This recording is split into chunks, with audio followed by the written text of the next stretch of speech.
Hello everyone. Just wanted to do a video here of some of my Grateful Dead records. Yesterday was Jerry Garcia's birthday. Definitely spent a lot of time listening to a lot of these albums, so I just figured I would show them all at one time, basically ordered by chronological by release, as best as I could do it. Um, Spellerine had showed his Grateful Dead records the other day, so I figured I'd show mine. So we have the first one, of course, the Warner Brothers. This is a stereo copy of their first album. Just a great album, one of the first ones I actually had of theirs. Here's a mono copy. Cover's a little beat, but the record is in really good shape. Definitely different mixes on the mono there. Anthem of the Sun, sophomore album. Aoxomoxoa, I believe is how they pronounce that. Live Dead. It's a really great album. I love it. Of course, you can see it says Acid up there. Workingman's Dead. This is my original copy. Like, has some writing on it, but vinyl's in really good shape. Should probably get an upgrade copy. Of course, most of these were the back was pasted on backwards on those. American Beauty, great album. These two kind of go with hand in hand with Workingman's Dead. Here's some early stuff. This was sort of put out after those two albums got really popular on the Pride label and Sunflower label. It's Historical Dead. Just kind of early stuff like The Lindy, which I believe was a single. An extended version of Good Morning Little Schoolgirl, about 11 minutes long. Stealing, which I think was also one of the other singles that they did. A song called Swamp Thing. Now this one's sort of kind of a combination of this one plus one of the other albums that they had put out. The Lindy Stealin'. They're also, kind of redone here. I Know You Rider, which a lot of this came out on the with the box set for the first Grateful Dead collection box set.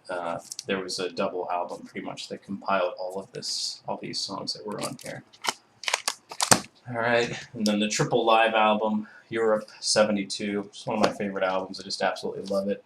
And if you can look up here, you can see it says live there in the ice cream cone. I think I'm missing Skull and Roses, which I believe came somewhere in there before that one did. Here's Garcia. This one has a sticker on it. This was Garcia's first solo album. This was in '72 as well, I believe. '72 was a huge year for the Grateful Dead. Everybody kind of knows that, but really great album. Pick it up if you get a chance. If you really want to explore some of the other stuff that some of the other guys in the band did. Ace, this is Bob Weir's first solo album. Also came out in 1972. A lot of really good stuff. The Jerry Garcia does not play on this, but I believe the rest of the band does. I'm not sure if Phil Lesh is on it or not. I didn't really look at it that closely. But some of the stuff, even Mexicali Blues actually ended up being used on the Skeletons from the Closet album. So really, even though it's not a real Grateful Dead album, that was used on a Grateful Dead compilation. So this is really good. I mean, some of the stuff that's on here, Greatest Story Ever Told, Black-Throated Wind, Playing in the Band, Looks Like Rain, One More Saturday Night in Cassidy. Of course, those all kind of became staples in the Grateful Dead's live shows. This is History of the Grateful Dead, Volume 1, Bear's Choice. Kind of the first official kind of collection of songs from the Grateful Dead. They really didn't have a greatest hits album. I don't remember exactly when Skeletons from the Closet came out. I'm trying to think here. I believe it was I want to say kind of in the mid-'70s. But this one is more so. Skeletons from the Closet came out in '74, so it actually came out.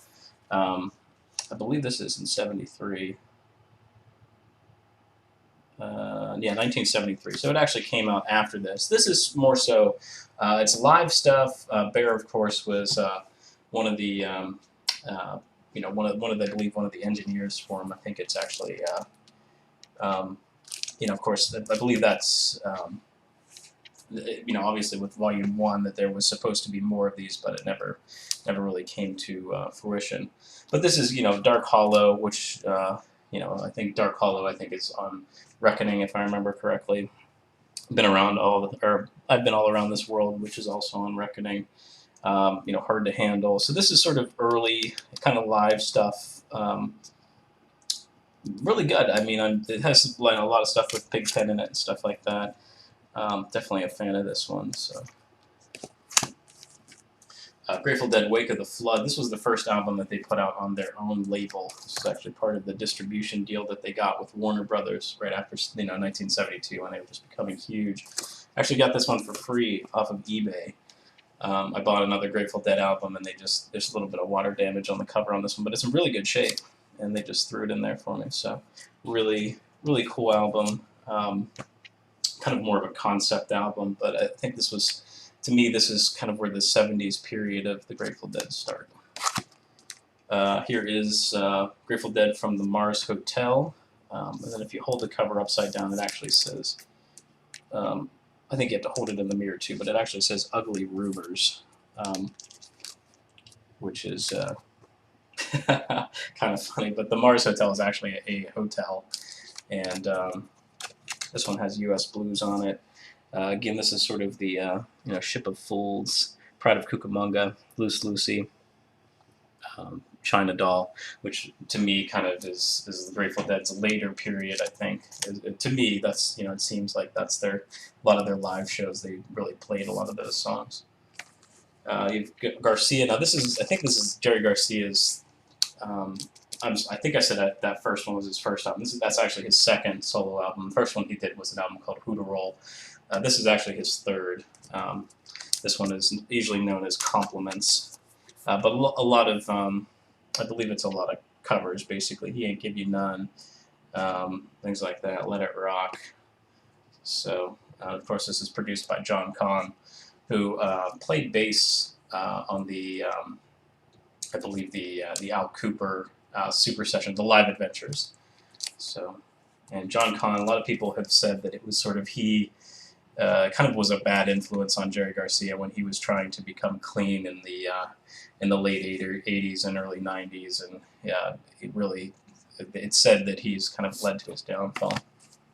Here's Robert Hunter, Tales of the Great Rum Runners. This is Robert Hunter, of course, was sort of the lyricist for the Grateful Dead. He wrote a lot of songs, with Jerry Garcia. John Barlow did most of the songs with Bob Weir, but really cool, sort of a kind of a concept album of sorts, songs about pirates, basically. In a way, Robert Hunter to me is sort of like a Jimmy Buffett, and sort of how he writes a lot of songs that are very lyrical based, story songs. But this is a really good album. I think this is kind of hard to find. This is on Rounder Records. Here is Blues for Allah. This is basically when the Grateful Dead, right around the same time when they played at the pyramids in Egypt. This is just a pretty interesting one. There's some of the songs on here, certainly like the, I believe there's the Suite on here. Which one is it here? A lot of this is sort of an avant-garde, kind of the second side.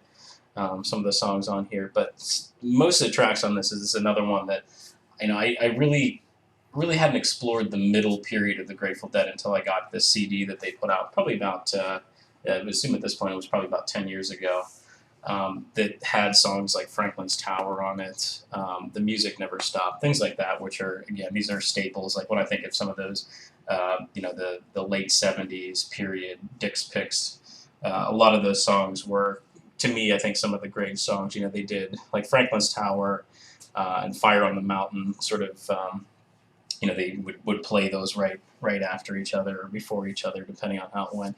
Of course, Help on the Way. So this is a pretty good album. I think it's kind of one of their underrated albums. A lot of people don't really pull for this one, but there's some good tracks on it.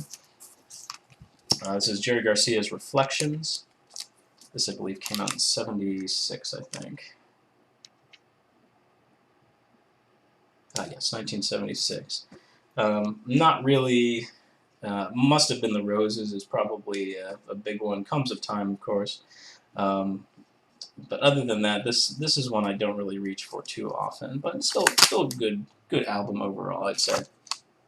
Kingfish. This was a band that Bob Weir sort of, I believe Kingfish was sort of already established, and he sort of came in, a Lazy Lightning, which ended up kind of being, that was definitely in the Grateful Dead sort of, again, that 70s period. That was one song that they played, even though it really wasn't, a Grateful Dead song. But of course, as you can see, a lot of these are like 1, 2, 3, there's 3 on there that are basically with Bob Weir. Here's another one with John Barlow. So this is a good album if you see it. Usually this one you can find pretty cheap. This one I found for $3. It's a good album that's not, if you like sort of the Dead sound. Of course, Bob Weir's voice is, kind of, steers that. It's still a really good album. What a Long Strange Trip It's Been. This is the best of the Grateful Dead. It's a double album. This came out in 1977. So some different tunes that are, I believe this actually, let me see real quick here. I think this says 77, but I think it may have been, I'm not sure offhand, because there's like stuff like the New Winglewood Blues, Cosmic Charlie, Trucking Black Peter, Born Cross-Eyed. So obviously most of their stuff from the sort of that pre-American Beauty kind of thing. Jack Straw's on here, Me and My Uncle, Tennessee Jed, Cumberland Blues, Playing in the Band, Brown Eyed Woman, and Ramble on Rose. So a lot of these are, Doing That Rag.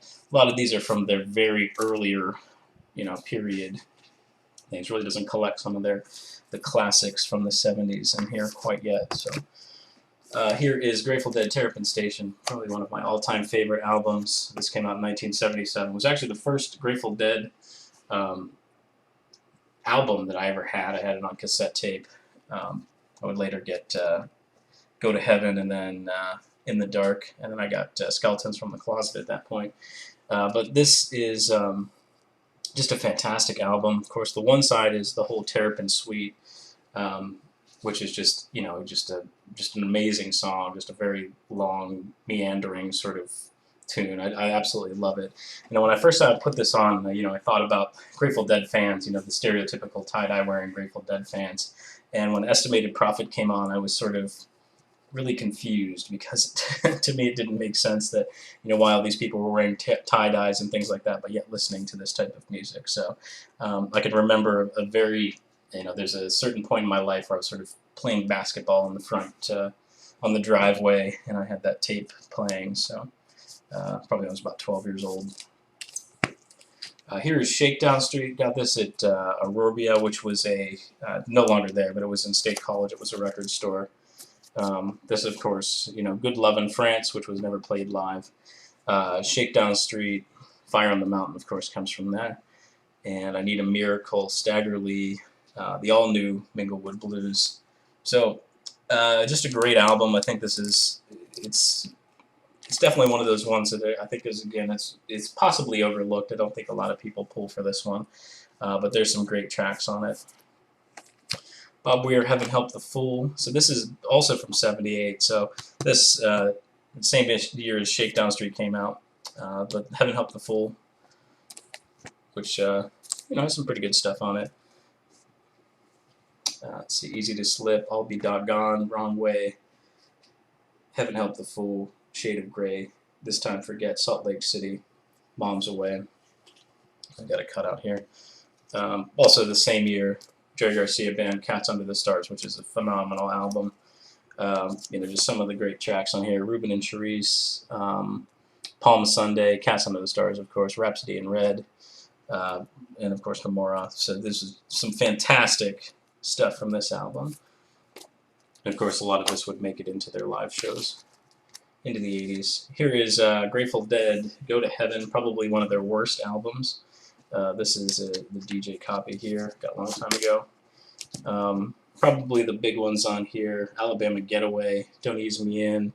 Lost Sailor, I've always sort of liked that song. I know that wasn't one of the most popular songs, but I still enjoyed it.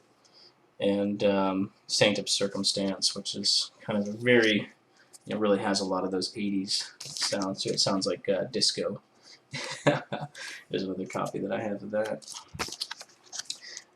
Grateful Dead Reckoning, which basically this came out, I believe, in '82, or '81, actually, I'm sorry. First came out as an album called For the Faithful, which was, to me, of course, this is when they were touring during the Go to Heaven period, but it really is a testament to their live shows.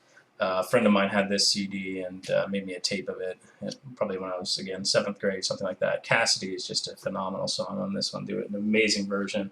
Honestly, all the songs are fantastic. Monkey and the Engineer, I remember walking to school one day and memorizing all the lyrics to that. Of course, that's a blues tune, but some good stuff there. Jerry Garcia, Run for the Roses, probably is a pretty patchy album, personally.